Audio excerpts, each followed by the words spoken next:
Stay tuned for another episode of the Coming Soon podcast with Spider.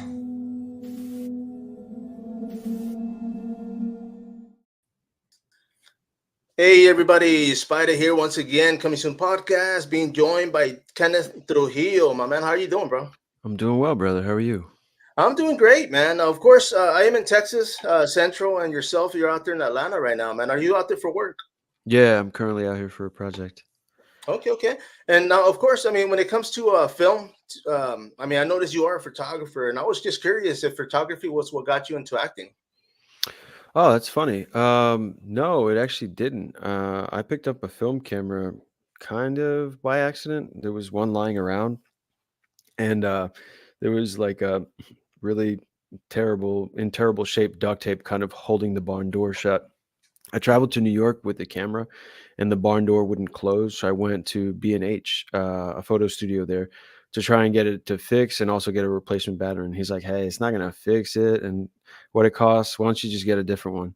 So he gave me a different camera, and then I was off and shooting. And so that was probably like 3.5, 4 years ago. I picked up a film camera and slowly making expensive mistakes, and then Yeah, kind of fine tuning the things that draw your eye.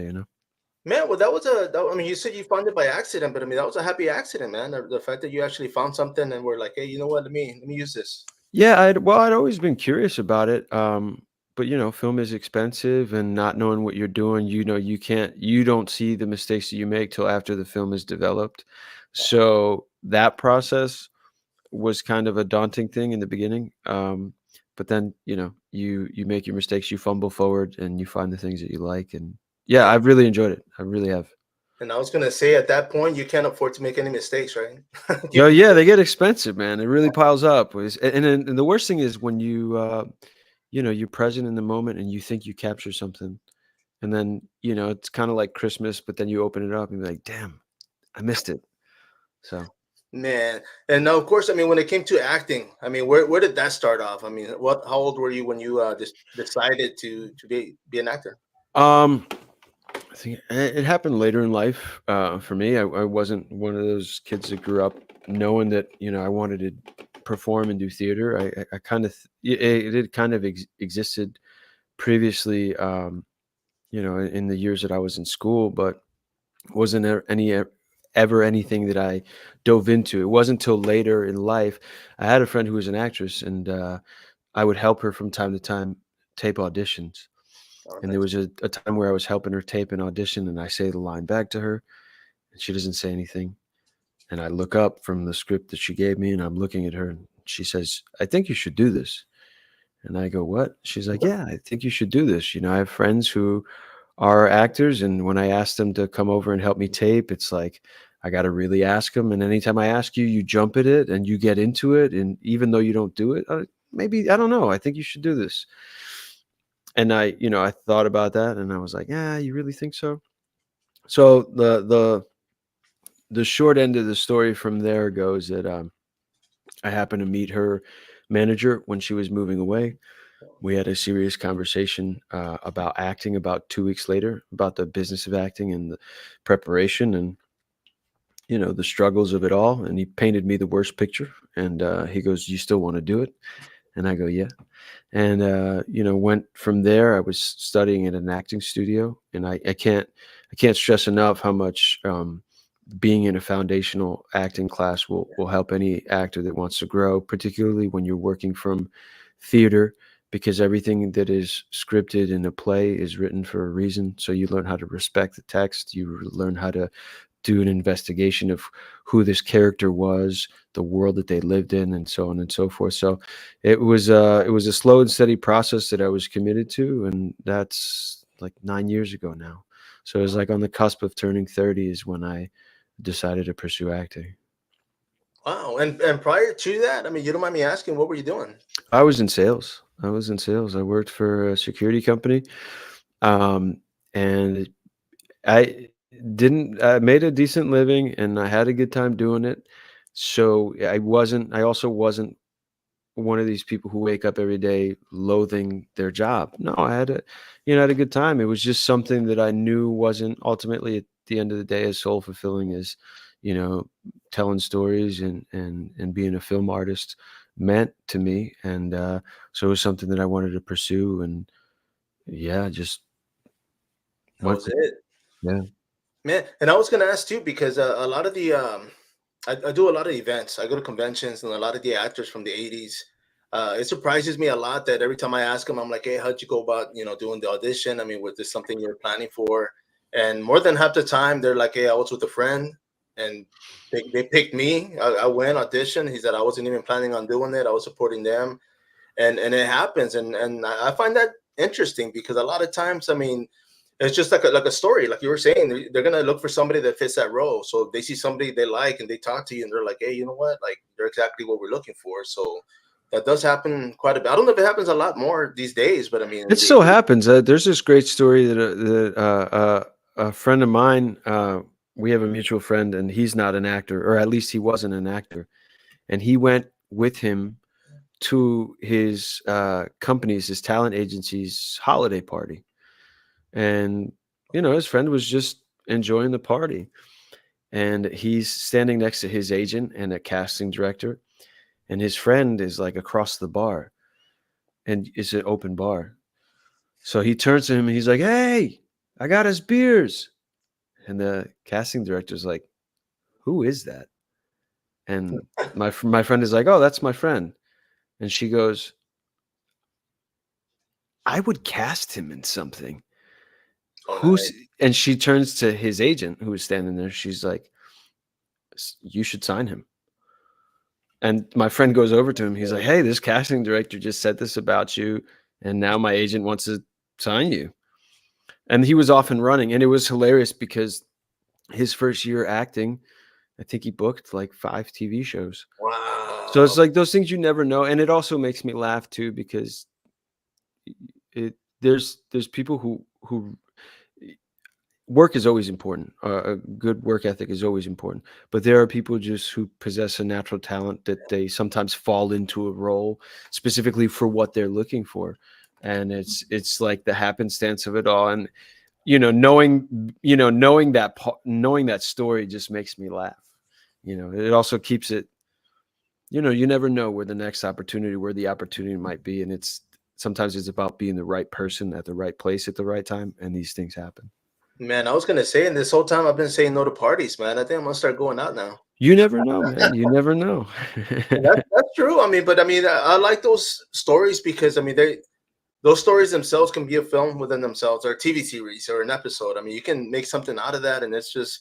But yeah, man. But I mean, of course, for yourself. I mean, like you said, you were in theater. I mean, like you expressed how important that is because, and I was gonna ask about that because in your roles, I mean, I've seen you on the TV series, I've seen you in episodes, and I'm thinking, okay, you know what, you're either that good of an actor or you can relate to a lot of these characters. So I was curious to see which one it was. Yeah, no, I consider myself incredibly fortunate that I found in my life I have had very nurturing acting instructors and teachers and people who were there to offer sage wisdom. And my first acting coach is an acting coach named Linda Ann Watt. And we worked from plays, and one of the best things that she ever did was kind of give all the actors an actor toolkit. And in that toolkit is this PDF. In that PDF is like 101 questions about your character. So where were they born? What was their nickname? What was their mom like? Do they have brothers? How tall are they? How do they walk? How do they stand? How much do they weigh? So all these things that make you think about the makeup. When I meet you, I might have this first impression. And if I sit with what did they look like? What were they wearing? Maybe that informs the reason why. Maybe that tells me their socioeconomic structure. Maybe that tells me their level of education. Just gives you things to, you know, at the end of the day, really force the humanity of a person, because it's not just this first impression; it's this careful dissection of all the things that make you you. So that came really, at the good fortune of having found, uh, for me, the right acting coaches who had that nurturing approach, who respected text and have a strong reverence for great literature.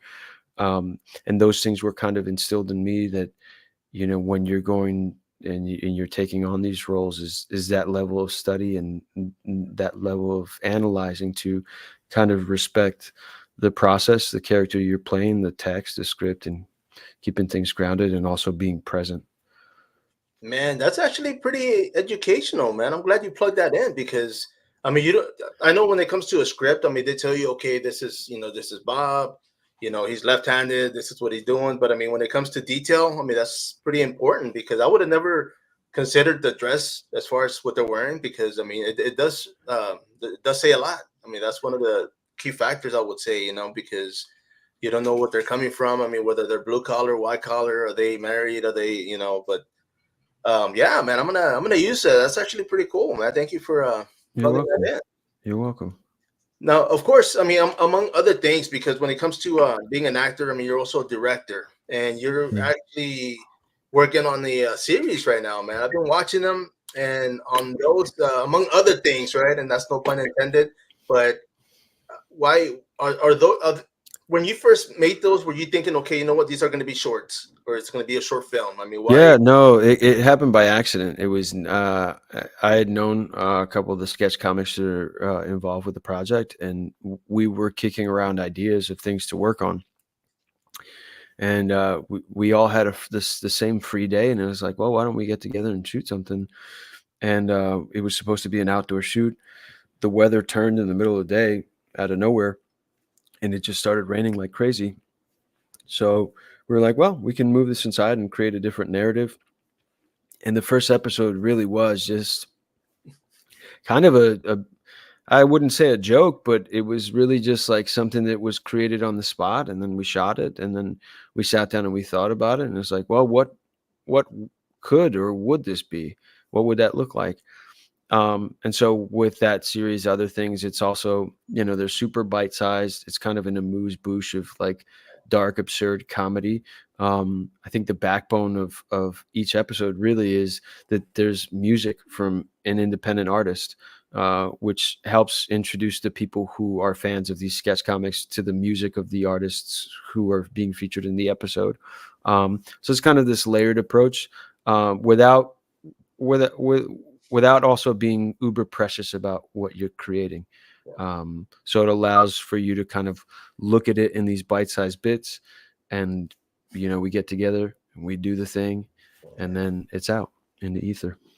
You see, and I've been watching them, and my first thought was like, okay, I wonder if they made these that short because of the fact that a lot of people have a short attention span these days. When it comes to, I guess, the younger generation, everybody's kind of like, okay, swipe, keep going. But I mean, they were that good, man. I mean, they definitely had a hook. I mean, each one that I watched up to the episode 3. I'm still going to be on 4 after this. Yeah. But they were good enough to where it kept me entertained. And then by the time I'm thinking, okay, what's next? It's like, boom. It's Yeah. over. So it left me wanting more. So I said, okay, I wonder if that was part of the. It was kind of by design, and it was half by design, half by accident that it formatted itself in such a way. So yeah, that's kind of, and that helped kind of create this structure of like, oh, we'll follow this, this kind of template. I like it, man. That was pretty cool, man. It caught me off guard at first. I thought maybe it had played over, and I'm like, oh man, I'm trying to go back, and I'm like, wait a minute, okay, Yeah. these are short, but yeah, but of course, Kojak Films. I mean, that is yours, correct? Yeah. Yeah. And where does that come from?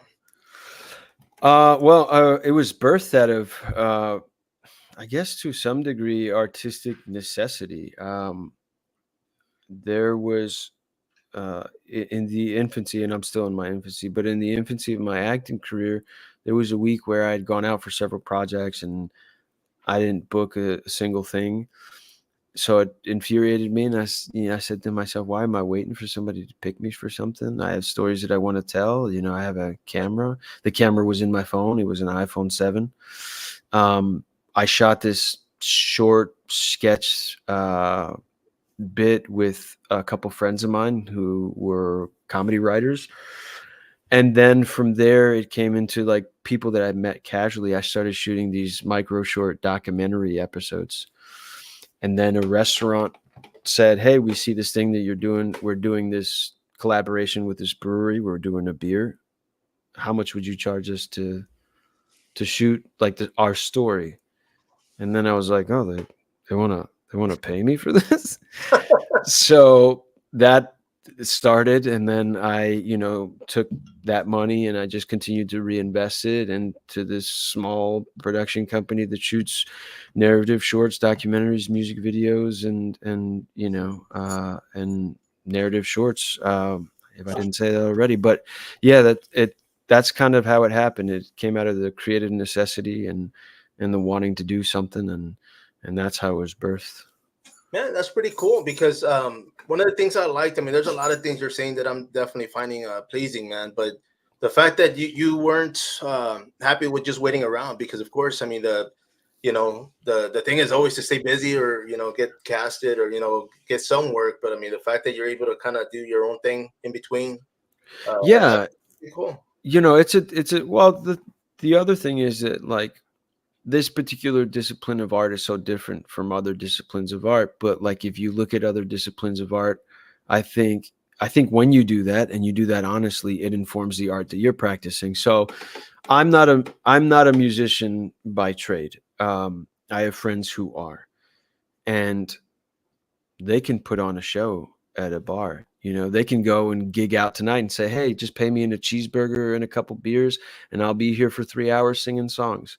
Nobody wants to hear you do 3 hours of Shakespeare at a bar, so you can't do that. You have to sometimes wait for the opportunity and the stage, the literal stage, to be available for you to do these things. And in this day and age, particularly acting, for film and TV, the barrier of entry is so low because you literally could shoot a film on your phone, and people have done that badly, and people have done that exceptionally well. But there are examples out there, and that was kind of me, is like being open to inspiration. And filmmakers like Sean Baker, who's gone on to critical acclaim, but his first film was shot on Tangerine, was shot on a iPhone 5C. So you look at those things and you let those things inspire you, and to a degree, it's like, well, they did it, why can't I do it? And sometimes the talent and the resources are all there at your disposal. It's about you just taking inventory and then really granting yourself the grace of saying, "I'm going to try this." You know. No, no. You see, and I was going to ask you too. I mean, what do you think it holds a lot of people back? Because it's true. I mean, back when I was telling my kids, having to stay after school to go to the library to actually look up, for homework or projects, and now it's like you just look at your phone and you can Google anything. And I'm thinking, and you saying, like, I mean, it is our disposal, man. I can go outside and film something.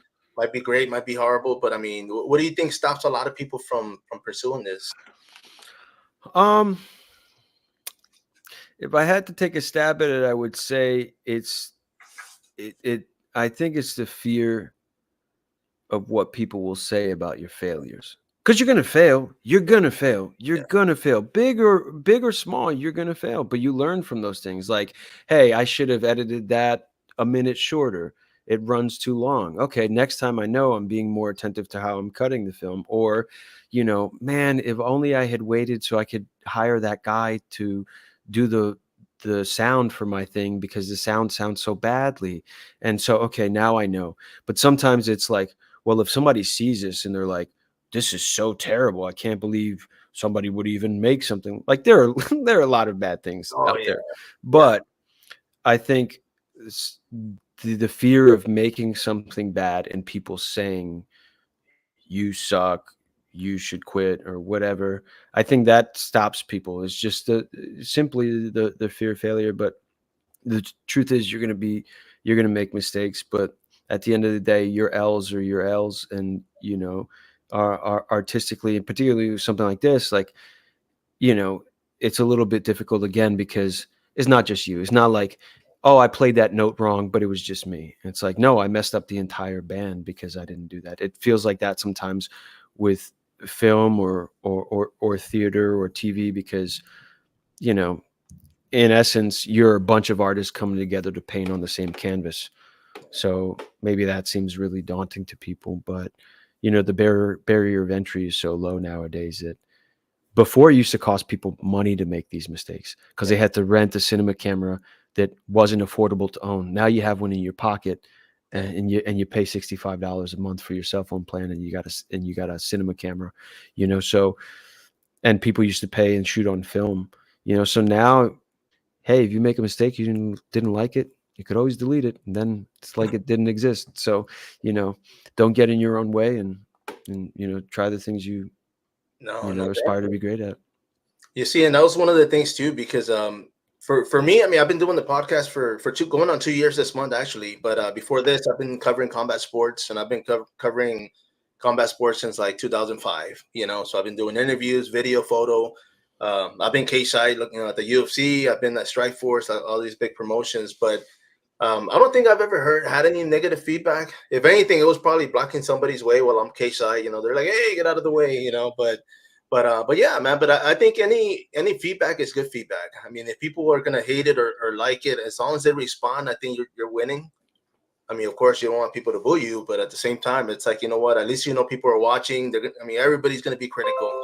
They have all these trolls, that fake profiles, and it's like you put something online, and man, they'll eat you alive. But yeah, man. I mean, definitely for those out there looking to try, I would say go for it. And like you said, I mean, if you don't like it, you can delete it and start over. Yeah. I mean, you got one life. At least we think that's all Yeah. we get. So make the most of it. We're here. We can learn. We can be inspired. To not try something and look back at it and think years later, man, if only. That's got to be hard. I don't want to live with that. So I would rather try something and either like legitimately give it my all and say, you know what, that thing that I tried, it actually doesn't resonate with me. So I can leave it there. I can try something new. Doesn't mean that like, oh, no, you know. No, that's true, man. Because I mean, one of the things, and I started getting into acting. I've been doing, perks, just putting myself out there, and I don't like to think that I started late. I turned 50 this year. I actually started auditioning like literally the year before COVID hit, and it started here in San Antonio, man. I mean, this is where they started closing the whole, U.S. down. But Hmm. but yeah, I mean, my thing was always like no regrets. My kids are old enough now.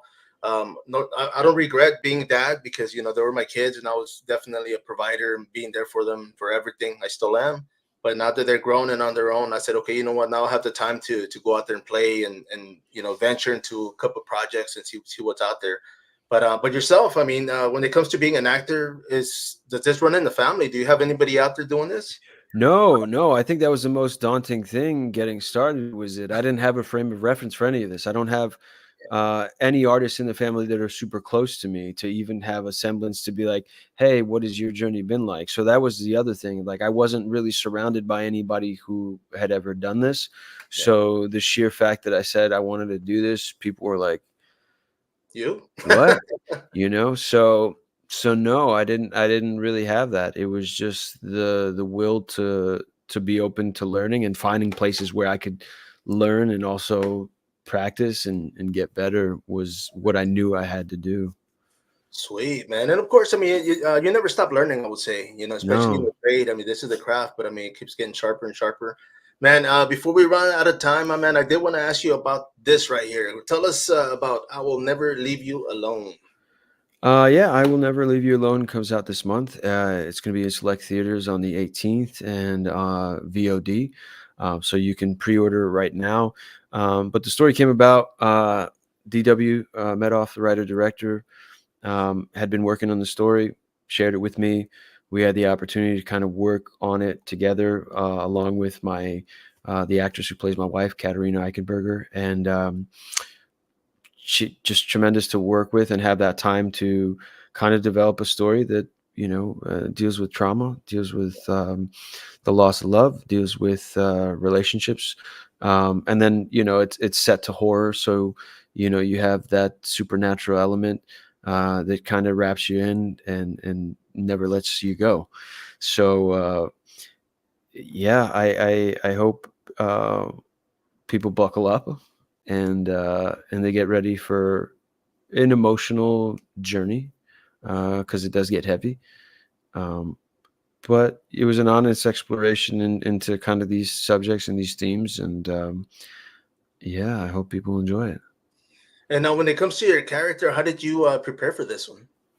Um, I had ample amount of time before we actually shot to kind of work through the script, the questions of where he was coming from, the world that DW built, what he was wanting to explore, and then from there taking those things on, from understanding what life is to be a person incarcerated to then being free, and then the traumas and tragedies that Richard experiences in the stories. Being able to really investigate that at a human level, where Yeah. you're listening to people who have had similar tragedies happen, and you really sit with that and you let that sink in and resonate and inform your approach, your honest approach to the subject matter. And then on the day, taking all that preparation and kind of setting it aside and being very open to what you're experiencing, and what we're trying to capture and shoot. So that was the approach to that, and I'm very thankful that I had the scene partners that I had in the film, and that I had the collaboration with DW to be able to approach this really honestly. Nice, man. And now let me ask you, because it was emotional. Did it take you some time to kind of depress once you left the stage? I mean, were you kind of like, okay, you know what, I need some me time? Truly, 1000%. This is this great acting coach named Larry Moss, and Larry says, acting class is not replacement for therapy. So I strongly encourage anybody who's, dealing with these types of situations and these experiences, that if that's what it requires, to, seek that type of help. But for sure, because of the trauma and the tragedy and the themes of it all, it was really heavy. I didn't begin to feel better uh, until about 2 weeks after we finished. I felt like this weight leave me. I'd also gone out of the country and um, went to travel, so that kind of helped everything kind of pass.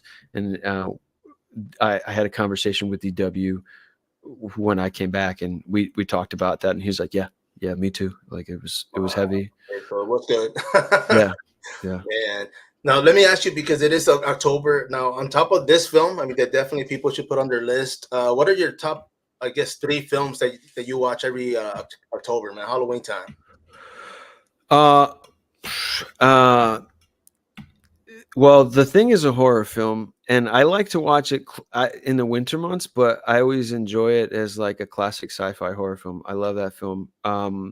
Yeah, I always try to find a new film to watch that I've never seen before. I just saw Sleepaway Camp that I had never seen before.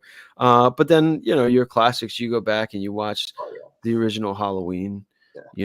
the original Nightmare on Elm Street, and that's just like, you know, it might be on for a little bit, or say, hey, I'll throw it on tonight, this next month of October till we get to the 31st. So I'll put on another classic horror film. But I think my favorite horror film of all time is The Thing. Oh really? Yeah. Ooh, that's cool. I can definitely yeah, I can relate to that one, because there's a lot of I guess when it comes to film that we hadn't seen, Yeah. it was pretty out there too, man. So that's pretty cool. Huge fan of practical effects. I love that movie. And then just like the world it's created, and then, just the story.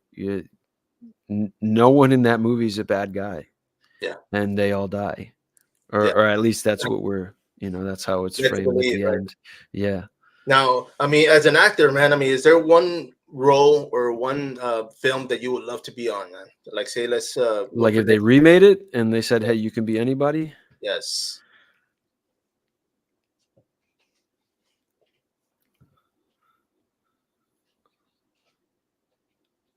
I don't know if there was.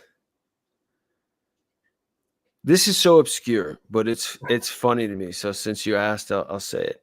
If they ever remade Die Hard, Oh, keep nice. keep Bruce Willis, but I want to play. I think the character's name is Glenn, but he's the douchebag who works with John McClane's wife. Yeah. When he gets there, he's like, "Show him the watch. We got her a Rolex." There's just something so greasy about that guy that I will forever always remember. And I love Die Hard. I Yeah. think it's a Christmas movie, and I love that film. But I think if they remade that film, I don't know obscurely why, but I would be like, I'd play that guy. Man, I can see that. I was thinking The Shining for some reason. I was thinking that, Oh, man. I yeah. wanted to put you up there, but I was like, you know what? I can see you doing that as well. Thank Now, you, my man, man. I mean, of course, it is our 30-minute, bro. I do appreciate you for jumping on here. Thank you, Best brother. of luck with everything that's coming, man. I mean, we're definitely gonna be watching. I believe the film it's coming out in 2 days. And that's gonna Yeah. be I Will Never Leave You Alone. So everybody out there, of course, you can pre-order. Don't hang up yet. Of course, this is Spider once again. Kenneth Trujillo. Till next time, follow up. Thank you.